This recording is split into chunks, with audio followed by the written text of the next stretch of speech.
కవిత ఖాతాలో మున్సిపాలిటీ. గద్వాల జిల్లా వడ్డేపల్లిలో పార్టీ మద్దతుదారుల గెలుపు. 10కి 8 స్థానాల్లో విజయం సాధించిన ఫార్వర్డ్ బ్లాక్.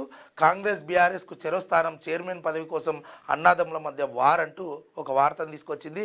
ఇక కవితక్క ఇప్పుడు తెలంగాణ రాష్ట్రంలో మరో పార్టీ పురుడు పోసుకుంటుందన్న సమాచారాలు సంకేతాలు ఏవైతే వస్తున్నాయో అది కల్వకుంట్ల అనే బదులు దేవనపల్లి కవితక్క ఇప్పుడు ఒక పార్టీకి మద్దతు చేస్తూ అక్కడ నిలబడేటోళ్ళందరూ మా పార్టీ అభ్యర్థులే అని చెప్పేసి మాట్లాడుతుంది కదా.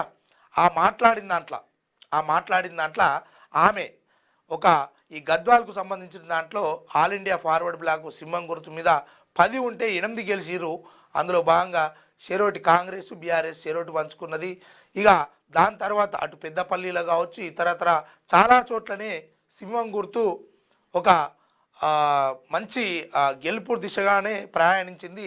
కానీ ఇంకొక గమ్మత్తు ఏంటంటే వస్తున్న సమాచారం ఏంటంటే దీనికి సంబంధించినటువంటి ఫార్వర్డ్ బ్లాక్కు సంబంధించినటువంటి అధ్యక్షుడు ఎవరైతే ఉన్నారో ఆయన కవితక్క జెండాలు మేము ఎక్కడ వేసుకొని తిరగలేదు, మాకు కవితక్కకు సంబంధం లేదని కూడా ఒక సంచలన ప్రెస్ మీట్ వ్యాఖ్యలు చేసినట్టుగా కూడా తెలుస్తూ ఉన్నది.